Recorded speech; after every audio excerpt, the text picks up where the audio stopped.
안녕하세요. 사연을 부탁해입니다. 오늘의 사연을 소개하겠습니다. 퇴근 후 집으로 돌아가고 있었는데 뒤에서 누군가 저를 불렀습니다. 현우 엄마. 현우라는 이름에 놀라서 뒤를 돌아봤는데요. 남편이 서 있었어요. 당신 여긴 웬일이야? 당신 일 다니더라? 나도 이제 먹고 살아야 하는데 일해야지. 여기서 이럴 게 아니라 우리 어디 들어가서 얘기 좀 하자. 내가 왜? 난 당신하고 할 말 없는데. 나 집에 들어갔다가 바로 운동 가야 해서 바쁘니까 할 말 있으면 간단하게 말하고 가. 야, 오랜만에 본 남편한테 너무하는 거 아니냐? 남편은 누가 남편이야? 당신이랑 나 이혼한 사이인 거 잊었어? 어디 와서 말도 안 되는 소리를 하고 있어. 야, 누가 뭐래도 난 현우 아빠인데 이러면 안 되는 거 아니냐? 아니, 뭔 말도 안 되는 소리 하고 있어. 그때 네가 그 여자랑 절대 못 헤어진다고 해서 네가 원하는 대로 이혼해줬잖아. 근데 뭐가 불만이야? 제가 전 남편을 있는 대로 노려봤어요. 아니지. 난 그때 당신하고 이혼하고 싶다고 말한 적 없어. 근데 당신이 소송해서 이 모양이 된 거잖아. 그게 왜 내 잘못이야? 난 진짜 이혼할 생각이 없었단 말이야. 넌 지금도 참 뻔뻔하구나. 누가 보면 내가 바람 피워서 이혼한 줄 알겠다. 시끄럽고 나 지금 바쁘니까 그만 가봐. 난 더 이상 너랑 할 말 없어. 제가 다시 한번 단호하게 말을 했어요. 저기 윤미야. 아니 현우 엄마. 그동안 내가 잘못했어. 그러니까 우리 다시 시작하자. 나 그 여자랑도 진짜 헤어졌어. 네가 그 여자랑 헤어지던지 말던지 난 관심도 없으니까 다시는 찾아오지 마. 네 얼굴 보기만 해도 종일 재수가 없으니까. 그러지 말고 다시 한 번만 생각 좀 해줘라. 전 남편이 제게 매달렸지만 제가 휴대전화를 꺼내들었어요. 지금 당장 안 꺼지면 경찰서에 신고할 테니까 그런 줄 알아? 너 아주 독종 중에 독종이구나. 전 남편이 제게 악담을 퍼붓다가는 서둘러 자리를 떠났습니다.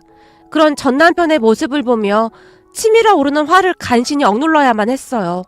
전 남편은 두 번 다시 보고 싶지 않은 그런 인간이었거든요. 전 남편과 저는 회사 상사 소개로 만나게 되었습니다.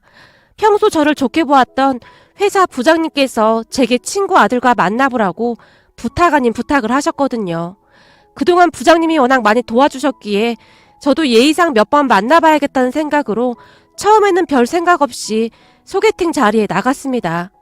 그리고 부장님이 워낙 좋은 분이셨기에 그런 부장님이 소개해주는 사람이라면 괜찮지 않을까 하는 생각도 들었고요. 내 친구가 큰 회사까진 아니지만 그래도 사업을 하고 있어서 조건도 나쁘지 않아. 근데 아들이 좀 우유부단해서 정대리 같은 며느리감을 원하더란 말이지. 아무리 봐도 딱인 것 같아. 거기다 나중에 회사에 도움이 될 만한 며느리면 더 좋겠다고 하더라고. 부장님이 신나서 말씀을 하셨는데요. 지금 생각해보면 그때 그 말에 많은 의미를 담고 있었는데 왜 몰랐을까 하는 생각마저 드네요. 지금 후회해봤자 뭐 하겠습니까? 어찌되었든 제가 선택한 거였으니까요. 그렇게 소개팅으로 전 남편을 만났습니다. 우선 전 남편은 얼굴이 굉장히 잘생긴 편이었어요. 거기다 언변도 굉장히 좋은 편이었고요. 하지만 저는 말만 번지름하게 하는 사람을 그다지 좋아하지 않았기에 처음 만나고 난 뒤 정중하게 거절을 하고 그 자리를 나왔습니다. 하지만 전 남편은 그 뒤에도 한동안 제게 연락을 해왔어요. 아니죠. 일주일에 몇 번씩 회사로 꽃도 보내고 제 마음에 들기 위해 참 많은 노력을 했어요. 그런 전 남편을 보며 주변에서 감탄을 할 정도였으니까요. 정대리, 진짜 부럽다. 결혼할 때는 내가 좋아하는 사람보다 나를 좋아해주는 사람이랑 하는 게 제일 좋은 거야. 거기다 그 남자 집이 그렇게 부자라며? 나 같았으면 한번 잘 만나보겠다. 완전 순정파구만. 그래 맞아. 나 같았으면 얼른 받아준다. 얼굴도 잘생겼다며? 뭐 하나 나무랄 게 없네. 사실 우리 같은 흑수저들은 회사 평생 다녀봐야 절대 부자 못 된다니까. 이게 현실이야. 그러니까 너무 그렇게 딱 잘라서 거절하지 말고 한번 잘 만나봐. 사실 정대리 얼굴 정도나 되니까 저렇게 따라다니는 거야. 정대리 잘 생각해. 더 나이 들면 그렇게 능력 있는 남자가 따라다니지도 않더라. 내가 아는 노천이 언니 보니까 어디서 쭈그렁 밤탱이들만 들러붙더라고. 아무튼 부럽다. 난 언제 저런 남자한테 대시 받아보냐? 같은 부서 선배가 한숨을 내쉬었어요. 그렇게 주변에서 자꾸만 제 등을 떠밀기 시작했는데요. 친한 친구들조차도 야, 대박인데? 왜 안 만나냐? 잘 만나봐. 집이 엄청 부자라며. 호들갑을 떨어댈 정도였으니까요. 그런 주변 사람들의 말에 저도 모르게 마음이 움직이기 시작했던 것 같아요. 거기다 그 뒤에도 전 남편이 정말 잘했거든요. 결국 얼마 뒤부터 전 남편을 다시 만나보기로 했고 전 남편의 한결같은 정성에 이끌려 진지하게 만나보게 되었어요. 그때 당시에는 저한테뿐만 아니라 우리 가족들에게도 정말 잘했으니까요. 우리 집이 딸만 둘이었기에 아무래도 그런 전 남편이 조금은 든든했던 것 같습니다. 그렇게 우리는 결혼까지 하게 되었는데 시부모님과 시누이도 참 좋은 사람들이었어요. 제게 어떠한 상관도 하지 않았고 그저 고맙다고만 하셨으니까요. 처음에는 전 남편도 가정에 충실했기에 그보다 더 좋을 수는 없다는 생각마저 들었습니다. 그러다가 아들이 태어났고 육아휴직을 하면서 아들을 돌보다가 아들이 잔병치레가 많아서 회사를 그만두게 되었습니다. 어느 날 시아버님께서 제게 말씀하셨거든요. 현우 병원 들락날락 하는데 그냥 회사를 그만두는 게 어떻겠니? 현우 조금 크면 내가 하는 일 조금씩 배워둬라. 내가 보기엔 네가 제일 적임자 같구나. 아무리 봐도 우리 아들, 딸은 사업에는 영 소질이 없어 보인단 말이야. 아버님, 제가 잘할 수 있을까요? 사업이 절대 쉬운 게 아니잖아요. 괜찮아. 너 정도면 분명히 잘해낼 수 있을 거다. 현우만 좀 키워놓고 와서 일 배우거라. 네 시어머니랑 시누이가 잠깐씩 현우 봐줘도 되는 거고. 그렇게 저는 회사를 그만두게 되었습니다. 아들이 잔병치레가 많았기에 하루하루가 어떻게 지나가는지 모를 정도였거든요. 그런데 출산을 하고 난 뒤 제가 살이 좀 많이 찌기도 했는데요. 한 번 찐 살이 좀처럼 빠지지 않더라고요. 그러다 보니 기존에 입었던 옷이 맞는 게 하나도 없었고 늘 조금 펑퍼짐한 옷들을 입고 있었는데 남편은 그런 제가 못마땅했던 모양입니다. 아무리 그래도 그렇지 옷이 좀 그렇지 않냐? 도대체 그런 옷은 어디서 사는 거냐? 거기다 당신 머리도 좀 봐. 부시시한 게 진짜 보고 있으면 밥맛 떨어진다니까? 당신이 이런 사람인 줄 알았으면 절대 당신이랑 결혼 안 했어. 남편이 한심하다는 듯이 말했어요. 내가 이러고 싶어서 이래? 밤마다 몇 번씩 현우가 깨서 울고 달래서 재우고 나도 얼마나 힘든 줄 알아? 근데 당신까지 그렇게 말하니까 진짜 서운하다. 내가 살찐 게 싫으면 당신이 조금만 일찍 와서 현우 좀 봐주면 좋잖아. 그럼 내가 운동도 다니고 그럴 수 있잖아. 집에서 하루 종일 힘든 거 뻔히 알면서 어떻게 맨날 그렇게 늦게 들어올 수가 있냐? 그래? 그럼 내일부터 살림해주는 아주머니 알아봐서 불러. 그럼 되잖아. 내가 어떻게 현우를 돌보냐? 그게 말이나 되는 소리냐? 남편이 눈까지 치켜든 채 소리를 질러댔어요. 그리고 며칠 뒤부터 가사일을 도와주는 아주머니가 와서 도와주기 시작했습니다. 그 바람에 잠깐씩 시간 내서 운동을 할 수 있게 되었어요. 하지만 그렇다고 해서 살이 드라마틱하게 막 빠지거나 하진 않더라고요. 남편은 그러한 부분에 항상 불만이었고 그러다가 나중에는 한참 젊은 여자랑 결국 바람까지 났습니다. 대학을 졸업하자마자 남편이 시아버님 회사에서 일을 했었다는데요. 적성에 맞지 않는다며 나자빠진 채 한동안 먹고 놀기만 했었다고 합니다. 시아버님께서는 그런 남편을 백수로만 지내게 할 수 없어 작은 카페를 하나 차려줬다고 했어요. 그런데 그 카페에 아르바이트를 하러 온 여자랑 바람이 난 겁니다. 꼬리가 길면 밟힌다고 얼마 뒤 그 둘의 만행이 밝혀지게 되었습니다. 참 기가 막히게도 시어머님께서 남편 카페에 갔었는데 둘이 뭔가 낌새가 이상했던 모양이었어요. 항상 아들 때문에 걱정이 많았던 시어머님께서 몰래 그 둘을 미행까지 했었더라고요. 그리고 그 둘이 바람난 것을 확인한 시어머님께서 남편과 그 여자를 앉혀놓고는 난리까지 치셨던 모양입니다. 당장 헤어지라고 말이죠. 시어머니께서 그 여자에게 꽤 많은 돈까지 쥐어준 모양인데 그 여자가 돈만 받고는 다시 몰래 만나기 시작했고 결국에 시아버님까지 알게 되었습니다. 니들 당장 집으로 오거라. 시아버님께서 화가 잔뜩 난 채 남편에게 전화를 했어요. 남편의 바람은 그렇게 만천하에 알려지게 되었습니다. 시댁에 들어서자마자 시아버님께서 불같이 화를 내셨거든요.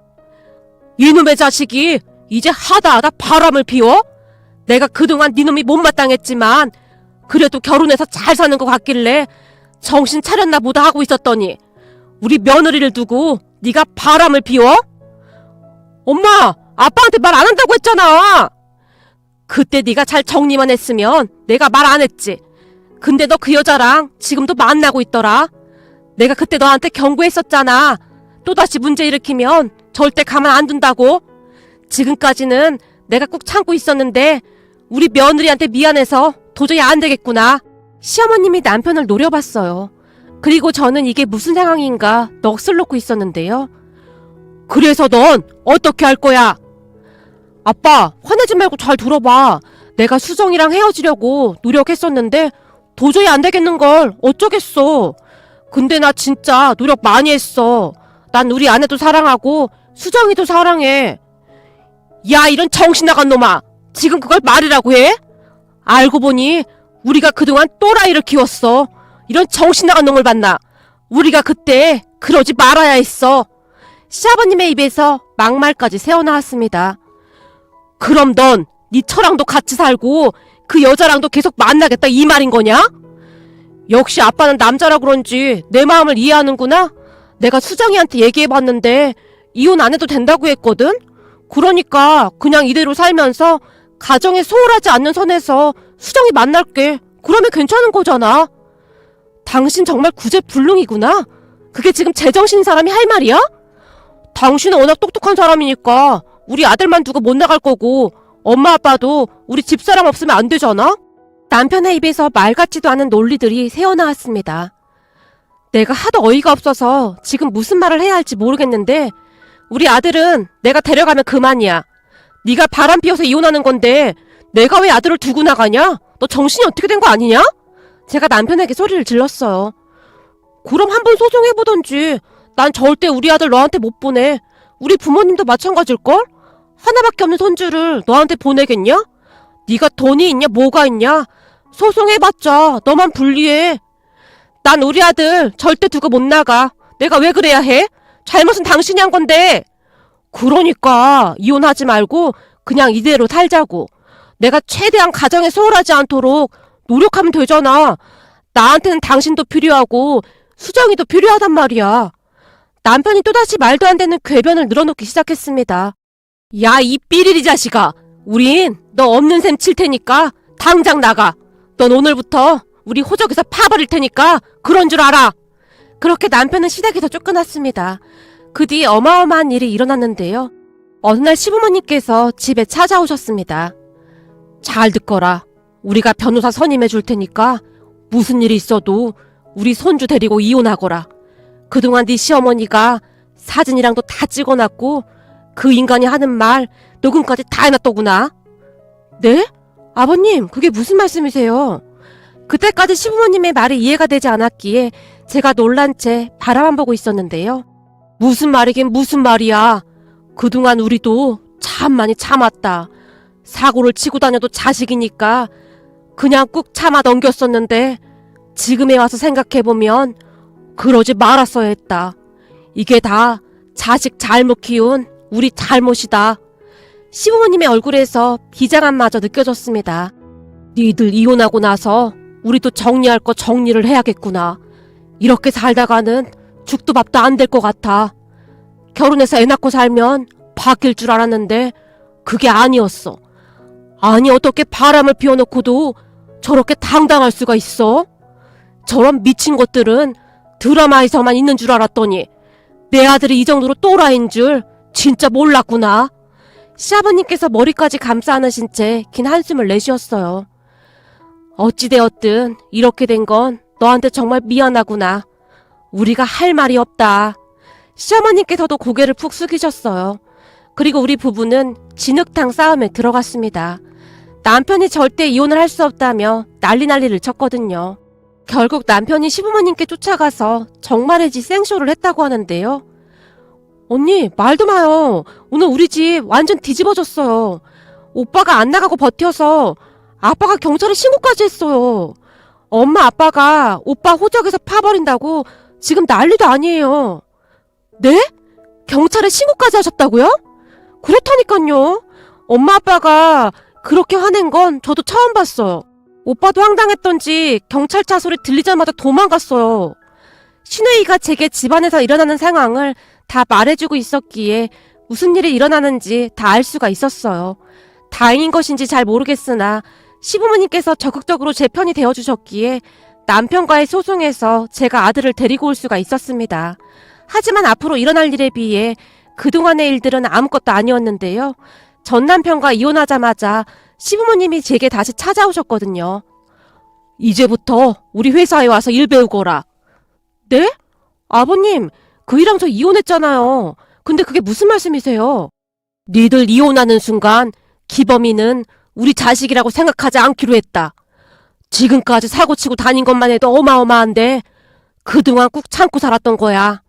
근데 이제는 하다 처자식 놓고 바람까지 피워놓고 저렇게 당당한 거 보면서 저건 사람이 아니라는 생각을 하게 됐다.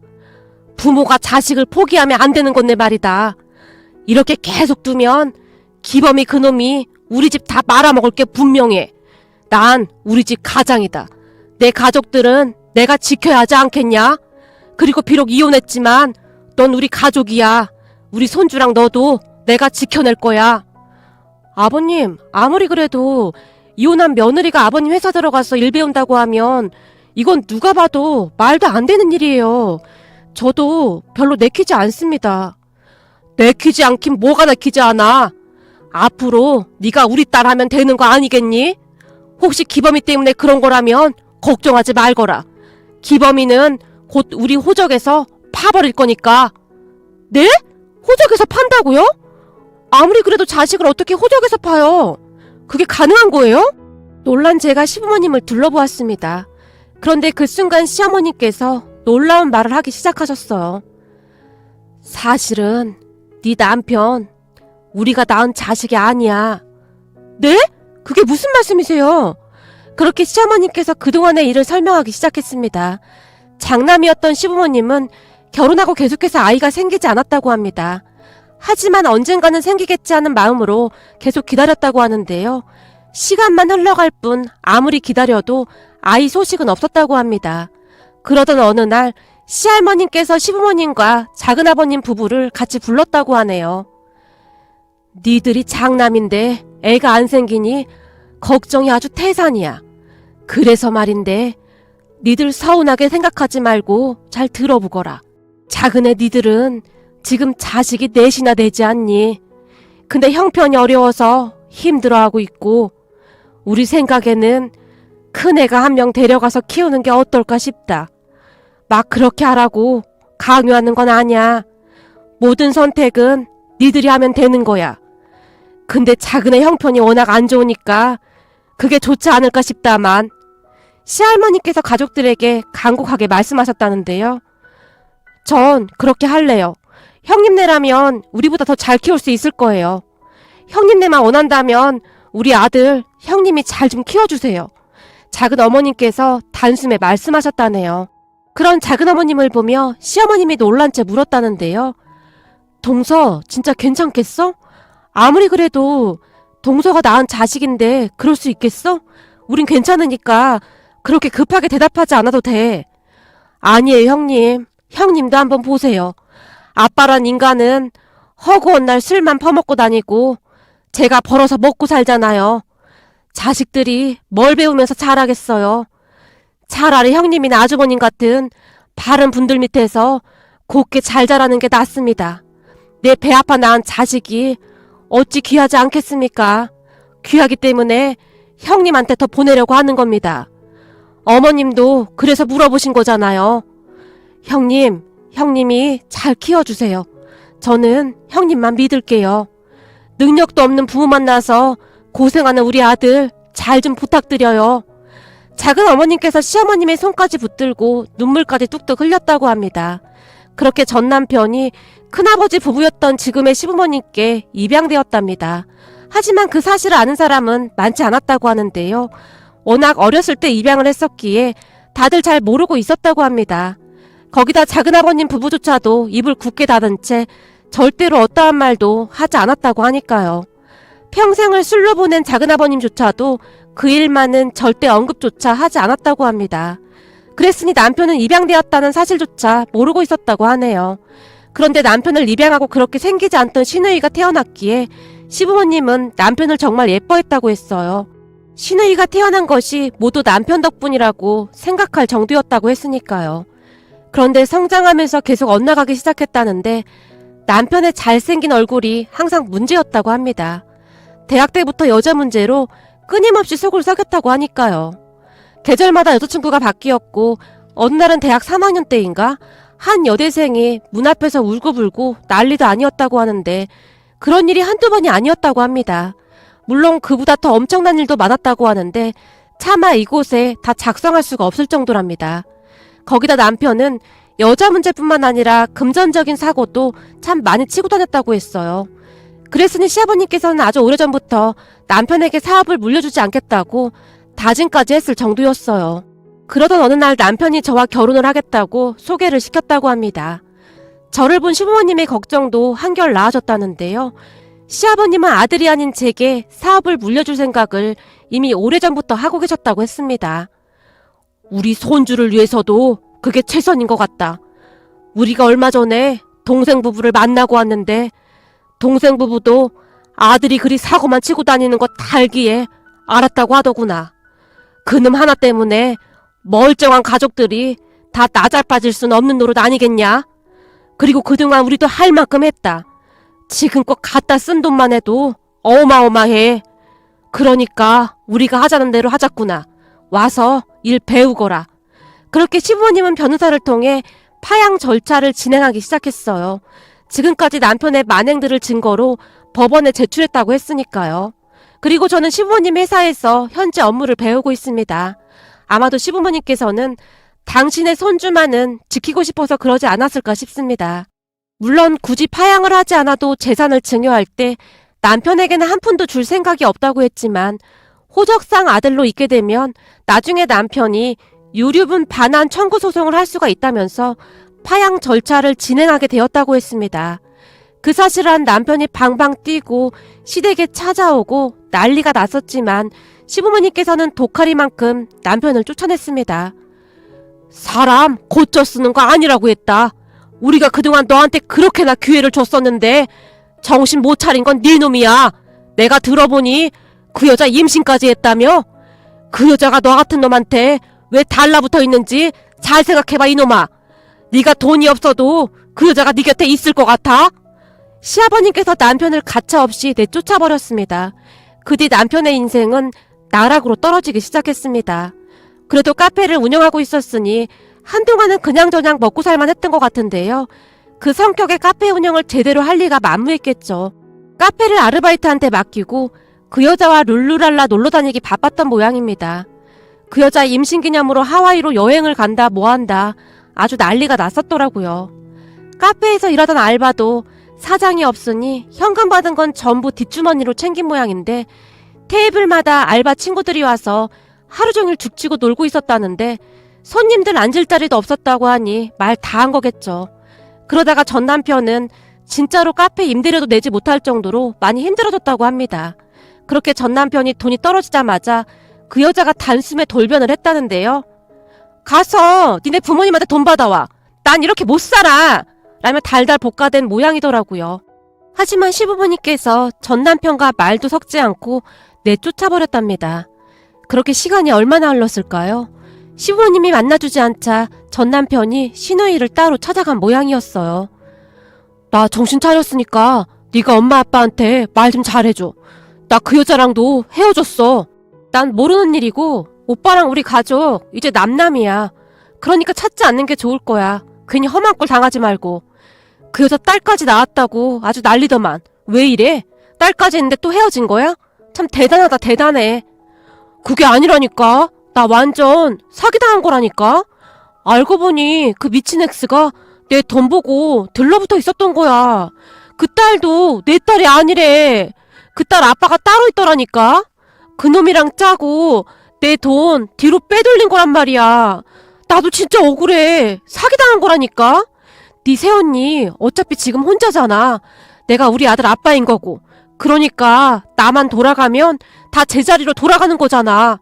나 이제부터는 정말 정신 차리고 살 생각이야. 네가 가족들한테 말 좀 잘 해줘라.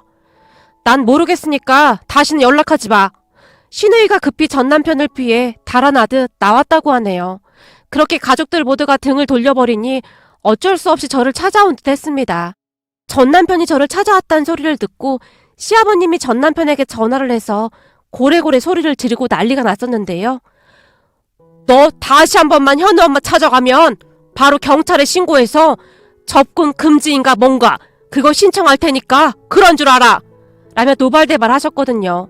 그 뒤 전 남편은 정말 거짓 신세나 다름이 없었는데요. 결국에는 작은아버님 댁에 찾아가서 눈물콧물 다 빼며 통고까지 했다고 하네요. 그렇게 작은어머님께서 모아놓았던 돈을 조금 쥐어주며 월세방이라도 하나 얻어서 살라고 하며 눈물까지 훔치셨다고 합니다. 현재 전 남편은 지하 월세방을 하나 얻어서 근근히 살고 있다고 합니다. 하지만 시댁가족들은 그런 전 남편을 상관조차도 하지 않고 있어요.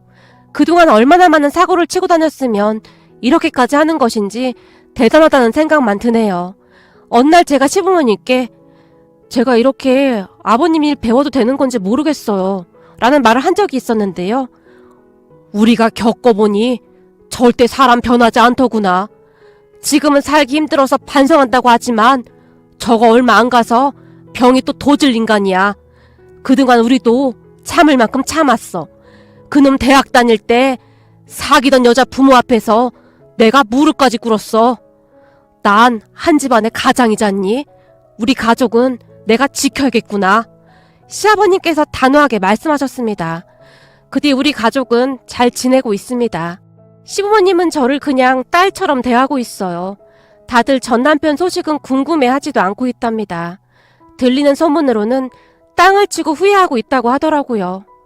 시부모님과 시누이가 참 좋은 사람들인데 전 남편이 성실하게 잘 살았다면 이런 일도 없지 않았을까 하고 생각해봅니다.